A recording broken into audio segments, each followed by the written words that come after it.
Her drunk father traded her for a worn horse and a jug of whiskey at 19.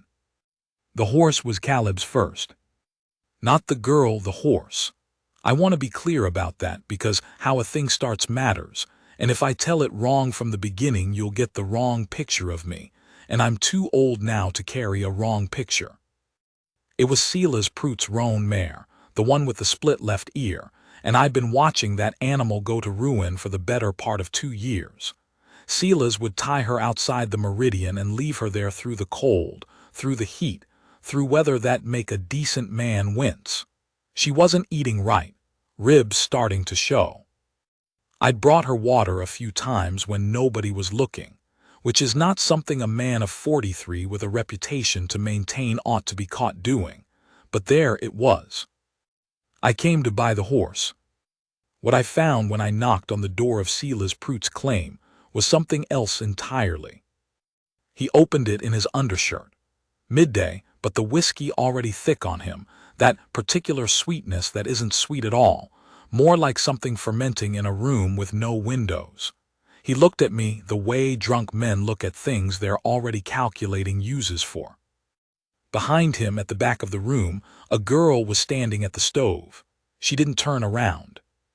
Just kept her shoulders up near her ears, stirring whatever was in the pot, the way a person stands when they've learned that staying small and quiet is the safest geography.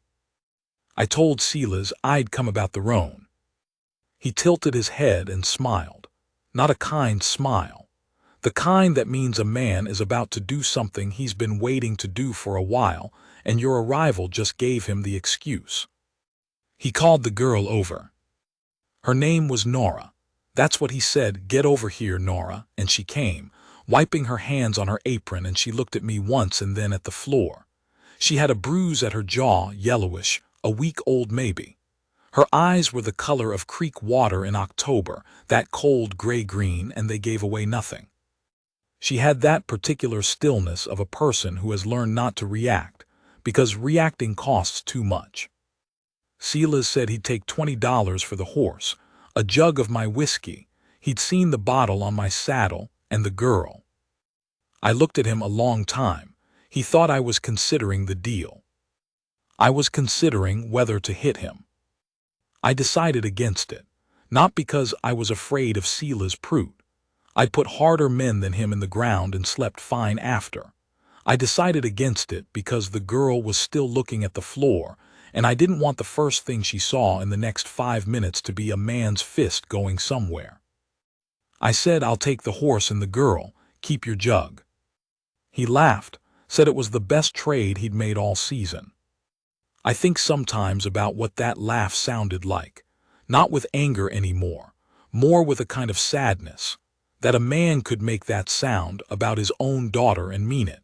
That's a particular kind of emptiness in a person, and I've never known what to do with it except leave it alone. I walked the roan around front, told Nora to get what she needed. She came back out in under 3 minutes with a flour sack that wasn't half full. 3 minutes.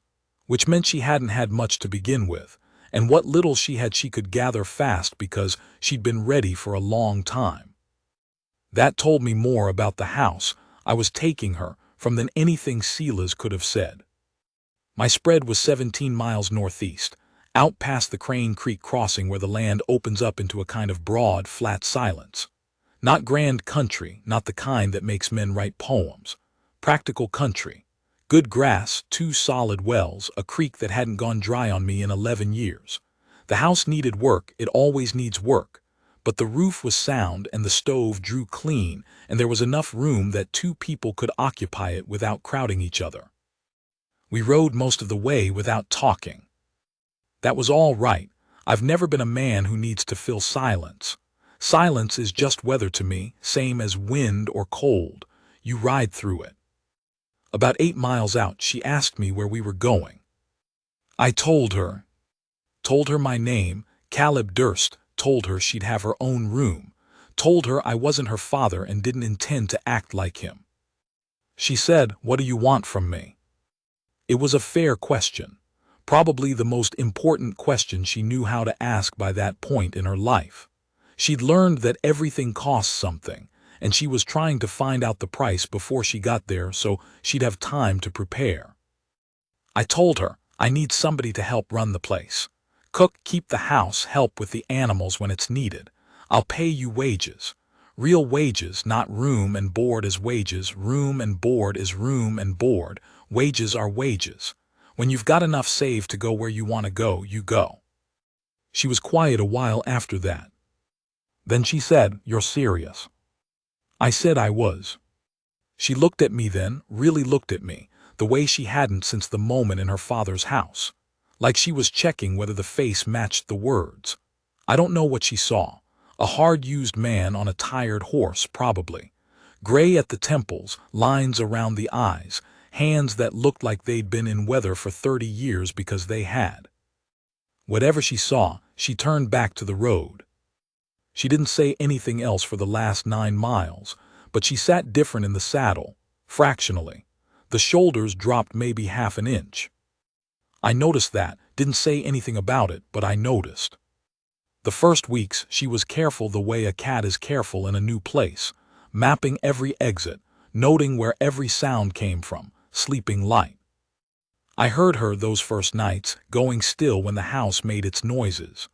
Old houses talk in the dark, boards contracting, the tin of the roof when the temperature dropped. She'd go rigid and then ease off when nothing followed the sound. I left her alone to do that mapping. Didn't hover, didn't explain myself, just kept to my routines. Up before light, feed the animals, work the fence line in the north pasture, 3 miles of it needed new posts. Breakfast at the house, which she cooked, which she was better at than me without any discussion. Back out, water the horses. Oats for the roan, who I'd named Etta because she'd earned a name that wasn't just her function. Back in at dark, wash up, eat. Sometimes sit by the stove a while, sleep. After 10 days, she started talking. Not about herself, about the work. She'd noticed the hinges on the root cellar door were rusting through and asked if I had spare iron. I did. She fixed them herself. I didn't ask her to, didn't even know she knew how. She asked where I kept the seed soap for the floor. She found the problem with the North Rain barrel, a small split in a stave I'd been meaning to see to, and plugged it with pine pitch she'd rendered herself. She was competent, fiercely so, in the way that people are competent when competence has been their only protection. I hired Manny Salcido to come help with the heavy work twice a week.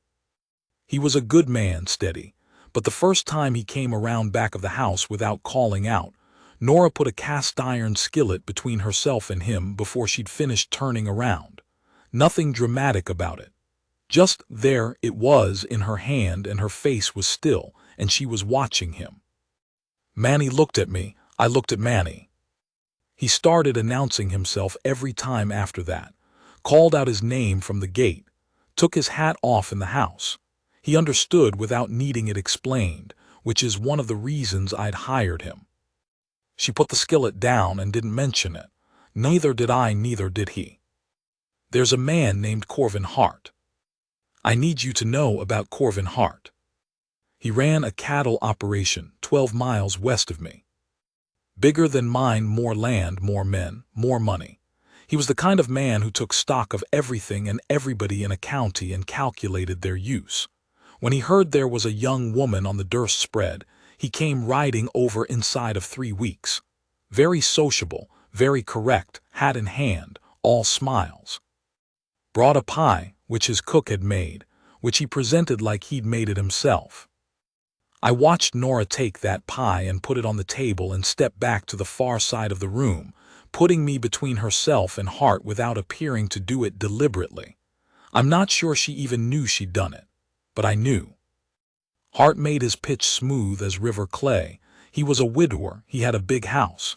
He admired her bearing, he said. He had prospects. Nora said, "Thank you for the pie." Hart looked at her a moment. Then he looked at me. There was an adjustment behind his eyes, recalculation, the kind a man makes when something isn't going the way he planned. He left cordial enough, but he came back, twice more in the next month, each time finding some errand or reason that brought him by, some piece of business with me that then stretched to include conversation, and in that conversation, an address to Nora that was always correct and always had an edge to it, like something being sharpened at a distance where you couldn't quite hear the grinding. Third visit, near the end, he said something to her about how a woman in her position ought to be thinking carefully about her options. I was splitting wood off the north side of the house. I heard it through the window. I came around. I want to be accurate about what happened because it's important what I did and what I didn't do. I didn't threaten him. I didn't put my hand on him. I stood in front of him, close enough that he had to tip his head back a degree to hold eye contact, and I told him that Nora was on my land of her own choice and would leave of her own choice, and that any man who couldn't understand the difference between a free woman and an available one had about 30 seconds to get on his horse before my understanding of the situation changed. He left. He sent 2 of his men by the following week. Didn't come himself. Sent them with a message, something about a dispute over waterway access on the east property line, which was fiction. There was no dispute. It was a show. He wanted me to know he could send men. I sent Manny to the east line with a rifle and a good book, and told him to stay visible. Hart's men went away. He didn't come back after that. And Nora, that evening when I came in and she put supper on the table, she looked at me for a long moment. Not the careful, measuring look from the early days. Something different. The way a person looks at something they've decided they can depend on. She didn't say a word about it, neither did I. But she poured my coffee before I sat down, and she'd never done that before. Small thing, I knew what it was. Fall came in hard that year. First freeze 3 weeks early, and the winter set in behind it like it was angry about something. I lost 2 head to cold in the first bad week, which I could stand. I lost Manny to a family situation in Laredo. His sister's husband had died and she needed him down south, which I felt more than the cattle, to be honest. He was good company in the way quiet men are good company. You don't notice how much you valued it until it's gone. The work got heavier. I don't say this to complain. The work was always heavy. That's the nature of the work. It doesn't lighten because you'd like it to. But I was 43, and the cold got into the places where I'd been shot twice and hit harder than that. And there were mornings that winter where getting the right boot on took longer than it should have. Nora noticed. Of course she noticed. She noticed everything. She started helping with the morning feed without being asked. The wood was always split and stacked before I thought to ask about it. When the north pasture gate post heaved out of the frozen ground, which I'd expected, I'd planned to fix it myself. It was on my list. I went out to find it already reset, the ground tamped, her breath clouding in the cold over the finished work. I told her she didn't have to do that. She gave me a look, one of those looks where a woman doesn't need words, and then she went back inside. January was the worst of it. 3 weeks that the temperature didn't get above 12, a stretch of wind that came off the flat country northwest of us like something with a grievance. I kept all the animals in the barn, and I slept out there half the time to keep watch. One night the wind took a section of the barn roof, corner piece, maybe 12 feet, and I was up on the patching at 2 in the morning with a lantern and a hammer, and the cold working into my hands, so hard I started losing feeling in my fingers. I heard her coming before I saw her, the creak of the barn door. She came up the ladder with a pair of my own heavy gloves and a length of rope I'd forgotten I'd need, and she didn't say a word, just handed me the gloves and held the lantern and kept the rope from sliding when I needed it.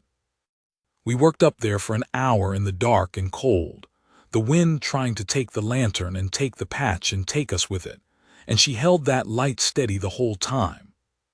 Coming down, she slipped on the last rung. I caught her by the arm. She steadied, turned, and for a moment in the lamplight she was very close and she didn't step back right away. She looked up at me and her face was cold reddened and her eyes were serious. She said, "You don't have to do everything alone, Caleb." First time she'd used my name without the Mr. in front of it. I'd given her leave to do it months ago. She'd been careful about it until that moment. I didn't have an answer ready, so I just nodded. She went back to the house. I stood in the barn a while after that, the cold going about its business around me, and I thought about a lot of things I didn't used to let myself think about. Come February, I found out what Silas Prout had done with his trading money. He'd gone south to a settlement called Roan Creek and gotten into a card game and then into a fight, and the fight had gone badly for him, and badly is a gentle way to put it. He was alive, but he'd lost the use of his right hand, and without that he couldn't work, and without work he'd lost the claim to someone who was waiting for an opportunity. A woman from town, Clara Holt, who ran the boarding house and whose husband had known Silas back in the lean years, came to tell Nora. Clara wasn't unkind about it. She was the kind of woman who delivers hard news the way a good doctor would, straight, but with some care in the straight. Nora listened, said thank you, closed the door. I was at the table. She stood at the door for a moment, her back to me. I waited. She turned around and her face was the same face it had been the day I brought her home. The careful, still face, the one that didn't give anything away. She stood there a moment, and I thought she was going to say something, and instead she sat down at the table across from me, and she put her hands flat on the wood and she looked at them. I waited some more. After a while she said, I don't know what I'm supposed to feel. I said I didn't think she was supposed to feel anything in particular. He was her father. The rest of it was between her and what that meant. She was quiet. Then she said, when I was maybe 7, he took me fishing. Just once. Down at the bend of Crane Creek. I didn't know then where it was, only that it took us about an hour to walk there. He was sober that day. He was patient. He showed me how to hold the line. She stopped. I didn't say anything. She said, that's really all I've got of him. Then she got up and put water on for coffee, and that was the end of it. But I noticed she didn't sleep well that night, heard her moving around past midnight. I got up quietly, no light, and put a log on the stove. By the time I went back to my room, the house was warmer. I don't know if she knew I'd done it, probably not. Didn't matter. March came in cold and went out warm, the way March does when it finally makes up its mind. And with the thaw came everything that had been waiting behind the freeze, the fencing work, the plowing, the roof of the smaller outbuilding that needed to come off and go back on right. Manny sent word he was coming back up from Laredo in April, which was good news. And there was something else that came with the thaw. Nora started sitting outside in the evenings. Just out on the step before dark when the air was getting soft and the light was going long and gold the way it does in that country in spring, sometimes with her hands busy, mending something, sometimes just sitting. She wasn't tense out there. She wasn't watching for anything. She was just present in the way that people are present when they feel safe. I'd come out sometimes and sit on the other end of the step. We'd sit there, the evening doing what evenings do, the cattle in the south pasture, a nighthawk hunting, the quiet that lives out in that country when you get far enough from people. One evening she asked me about my wife. I'd had a wife, Meredith. She'd been gone 6 years, fever, and I'd put that away in a particular room of myself and gotten on with things. I don't know what my face did when Nora asked. Whatever it did, she saw it and said, "You don't have to." I said it was all right, told her a little. How Meredith was from Kentucky, didn't know what she was getting into when she came out here, learned it fast and didn't complain about the education. How she laughed. What the place had felt like with her in it and what it had felt like after. Nora listened. Didn't make it smaller or larger than it was. Didn't say she was sorry, which I'd grown tired of hearing. Just received it the way good listeners do, like it mattered. When I stopped talking, she said, "She sounds like she was worth knowing." I said she was. We sat a while. The nighthawk made another pass. A coyote far off said his piece about something. Nora said, "How long have you been out here alone?" I told her. She was quiet. Then she said, "That's a long time to hold a place together by yourself." I didn't answer that. I didn't need to. There was a Sunday in April, 3 weeks before Manny came back, that I spent pulling a cedar post from the east fence line old post, rotted a foot below ground, and it was stubborn about coming out. I was at it most of the morning.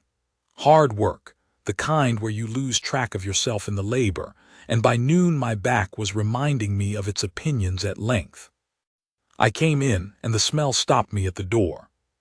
She'd made a proper dinner, not the usual something she'd been working on a while, bread that had risen right, a pot roast with the kind of smell that means patience, long and slow and certain, apple something, cinnamon, coming from the back of the stove. I don't know that I'd had a meal like that in 6 years. I sat down at the table and she put it in front of me and went to the other side of the room to get her own plate. I looked down at the food and I felt something I wasn't quite prepared for. I've been in some hard places. I don't say that to impress anybody. Hard places are just places, and you get through them or you don't, and most of the time there's nobody around to care which. But there's something about a proper meal, put together by someone who took the time, that can reach a man somewhere underneath his practical self and remind him of what he's been doing without. I didn't want her to see that, so I just said it was good. She sat down, looked at me. She said, "You've been feeding yourself out of that skillet with whatever was at hand for 6 years." I said I'd managed. She said, "You shouldn't have had to." I looked up at that. She was looking at me straight. No calculation in it, no performance. Just saying the thing plainly the way she'd learned to say things, spare and direct, because she'd grown up in a house where pretty words were either currency or threat. She said, "You've given me more than you owed, Caleb. You gave me wages when you didn't have to. You fixed the heart situation without me having to ask. You got up in the night when my father's news came and put a log on the stove." I hadn't thought she'd known about that. She said, "I've been trying to decide what I am to this place, whether I'm working off a debt or whether I'm something else." I waited. She said, "I think I'm something else." I said, "What do you want to be?" She said, "I want to stay, if you'll have me, not as hired help, as something that lasts." I've thought about what I should have said next, something right, something that did justice to the moment. I don't know that I said anything right. I think what I said was something simple, yes, or "that's what I want," something plain like that. Something that didn't try to be more than it needed to be. What I remember more clearly is what she did. She reached across the table and put her hand over mine. Just that. Her hand, cold from the root cellar on top of mine, and she looked at me the way I hadn't been looked at in a very long time, like I was something worth looking at, not past, not through, not at what I could do or fix or provide, but at the man himself, settled and worn and steady, and she saw that man and she wasn't sorry she saw him. I turned my hand over. She let me hold hers. We ate the dinner she'd made. Manny came back in April, took one look at the two of us and said nothing because Manny is a man who knows what he knows and keeps it to himself, which is one of his finer qualities. He picked up where he'd left off, the work distributing itself naturally among 3 people who understood what needed doing. I filed papers on the east parcel I'd been trying to get for 4 years. The land office had been sitting on a competing claim, something contested, but it had finally resolved and the 40 acres were mine. The pasture water I'd needed. I came home with the deed in my shirt pocket, and Nora was on the step with coffee, and she looked at my face and said, "Good news." I handed her the deed. She read it, handed it back. Then she said, "Our water situation is going to be better this summer." She said it matter of fact, like it had always been the word. I put the deed away. We married in June, not a big affair. The circuit preacher came through on his regular run, and Manny stood up with us, and Clara Holt from the boarding house who'd come to tell Nora about her father and who'd been quietly kind ever since. The preacher said the words. We said our words. I put a ring on her finger that had been my grandmother's, brought out from Ohio in a coat pocket 40 years before, and it fit her like it had been sized for her, which it hadn't been, which is just something that sometimes happens. Afterward, Clara Holt made a fuss about it being a sign. I don't put much stock in signs, but I kept that to myself. We had supper. Manny played his guitar a while, which I hadn't known he could do. Nora danced with him once, laughing at something he said, and I watched her and thought about the girl on the other side of that stove in her father's house, shoulders at her ears, waiting for the next thing the world would cost her. She didn't look like that girl anymore. I don't mean she'd changed. I mean she'd become more fully what she'd always been, with the things taken away that had been pressing down on it. She came over after the dance, stood next to me, took my arm in both hands the way she did sometimes, fingers around my forearm, a steady grip. I put my hand over hers. The evening was warm, the cattle were settled, the pasture was going to be good that year. That was 11 years ago. People ask me sometimes, men my age, men who have been alone a while, men you can see are asking because they're wondering about their own situations.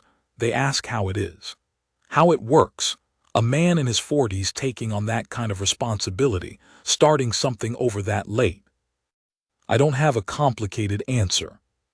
You give a person room and wages and a roof that keeps the weather out.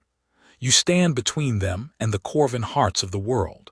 You get up in the night when it's cold and put a log on the fire when you think they might need it. You be what you said you'd be. That's the whole job.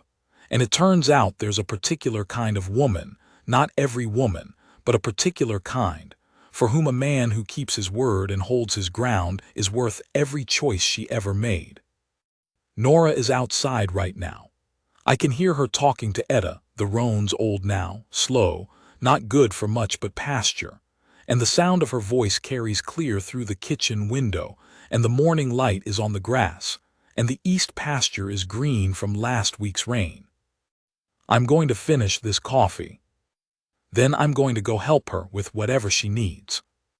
That's the whole story, that's all of it.